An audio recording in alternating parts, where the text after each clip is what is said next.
¿Qué sucede en el país? Tendencias del acontecer nacional en Análisis Situacional. Te comentaba, Oscar, sobre que tu obra toca las vidas de estos tres grandes personajes, Rómulo Betancourt, Delgado Chalbaud y el colombiano Gaitán. ¿Qué paralelismos hay? ¿Qué coincidencias? ¿Qué constantes hay en estas historias? Normalmente uno escribe sobre uno mismo y esos son fantasmas que yo tuve desde niño por mi familia, específicamente mi padre, que fue un periodista, Manolo Silva, con una gran pasión por la política frustrada, ¿verdad? Que escuchaba los discursos de Gaitán y escuchaba los discursos de Fidel, ¿verdad? Claro. Y que estuvo entre los primeros que dividieron a AD. Recuerdo que en ese tiempo yo conocí a Betancourt en Santa Bárbara del Zulia, estando yo muy niño. Y paralelismo. Las constantes en nuestra historia. Las constantes, las facciones. Okay. Es patético que tú lees la historia de Venezuela, que es muy joven además, tenemos 200 y tantos años, y ves que las facciones no han terminado nunca. Divisiones, grupos. Antes traiciones. En el siglo pasado se le decía partidos, ¿no? Entonces era el Partido Liberal, pero el Partido Liberal tenía 40 facciones como la tiene hoy, por ejemplo, la MUPO, ¿no?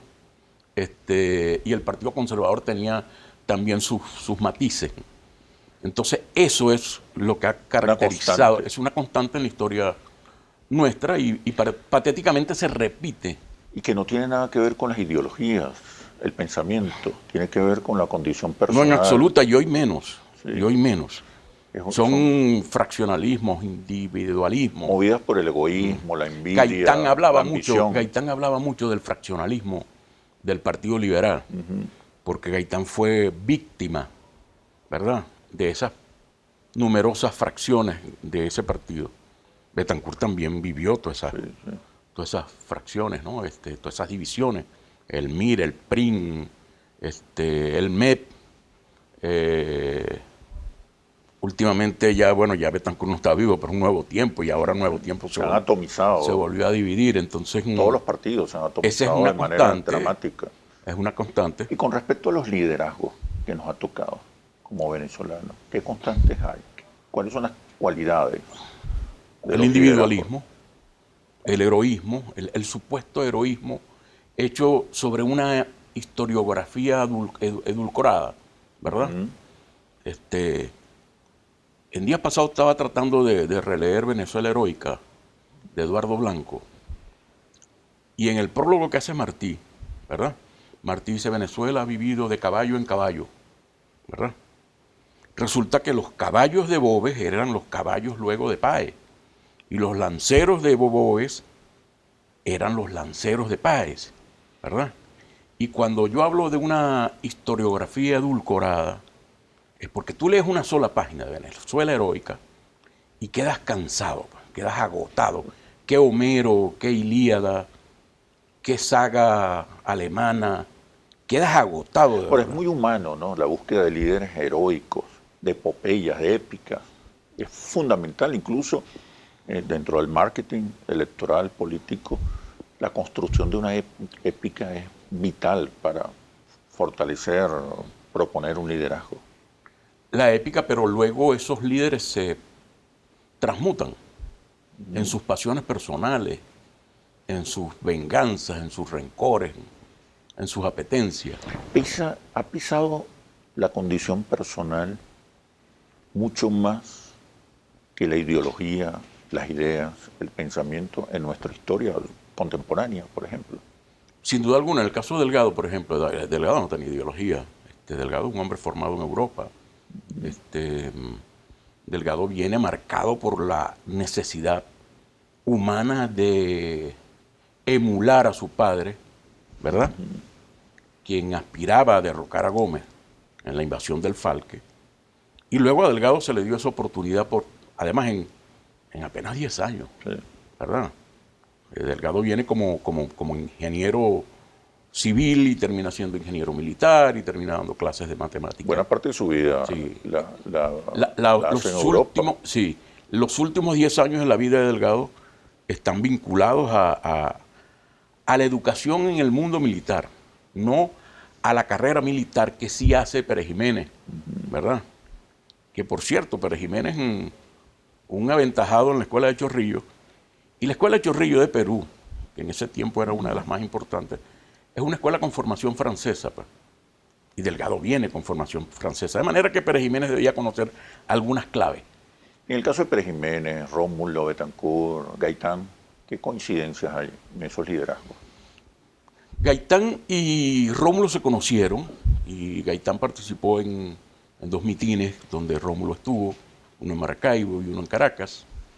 Hubo una polémica que aparece ahí en alguna de las cartas. Algunas de esas cartas tienen elementos novelísticos, pero hay una polémica real que es una conferencia que dicta Gaitán en Costa Rica, y Rómulo, que en ese tiempo era comunista y periodista, hace una crónica que publica, y eso molestó mucho a Gaitán en ese momento, pues, ¿no?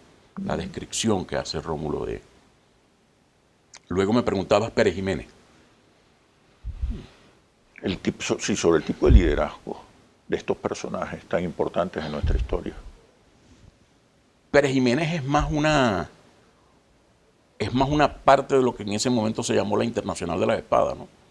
Donde casi todos los países de América Latina estaban gobernados por militares: Odria, Rojas Pinilla, Somoza, y era un poco que apenas estábamos saliendo. Nosotros tenemos el problema de que creemos que somos muy viejos, ¿no? Pero nuestras historias son muy cortas. Sí. Son muy cortas. Entonces, estamos apenas saliendo de la montonera, en el caso de Venezuela, ¿verdad? De la montonera gomecista, López Contreras, Medina, que decían que era un militar democrático. No hay militar democrático, eso no existe. Son autoritarios. Sí, claro, ese es su esquema. Pues, ¿no? ¿Y Rómulo Betancourt? ¿Qué podemos decir de su liderazgo? ¿En qué coincide? ¿En qué se asemeja con los otros? Rómulo tuvo la audacia de construir un partido. Un ejército. Un ejército, que yo digo en broma que la internet de Rómulo eran los maestros y en principio la Federación de Maestros, los sindicatos. Pues, ¿no? Y Rómulo entendió eso y logró calar y llevar ese mensaje un poco, y podrá molestarle a muchos, lo que es el chavismo hoy inicial. Pues. Claro. Entonces, el adeco natural, ¿verdad? En esa primera etapa se pasó para el chavismo. Por eso es que el chavismo crece tan rápido, claro, exponencialmente, ¿verdad? Entonces, es una historia que no cambia. ¿Estamos condenados a ese tipo de liderazgo? Quisiera pensar que no, quisiera tener la esperanza de que no. Pero me cuesta pensar de que todavía, que podamos salir en este momento de eso, y te parecerá muy pesimista, pero es por el tipo de liderazgo que tenemos, especialmente el tipo de liderazgo de la oposición. ¿Cómo es? Disgregado, egoísta, dividido, ambicioso, intolerante. ¿Y qué me puede decir como venezolano ese liderazgo? Sin ideología, incluso. Yo creo que incluso sin ideología y con una gran incultura política. Sí, terrible. Con una gran incultura política, que yo creo que ese es el drama de la oposición nuestra. A diferencia de estos otros líderes, que eran líderes formados. Chávez. Eran líderes Gaitán, formados. Rómulo. Claro. Gaitán era un intelectual de primera, y Rómulo fue un estudioso también. Y Pérez Jiménez no necesariamente fue un hombre estudioso,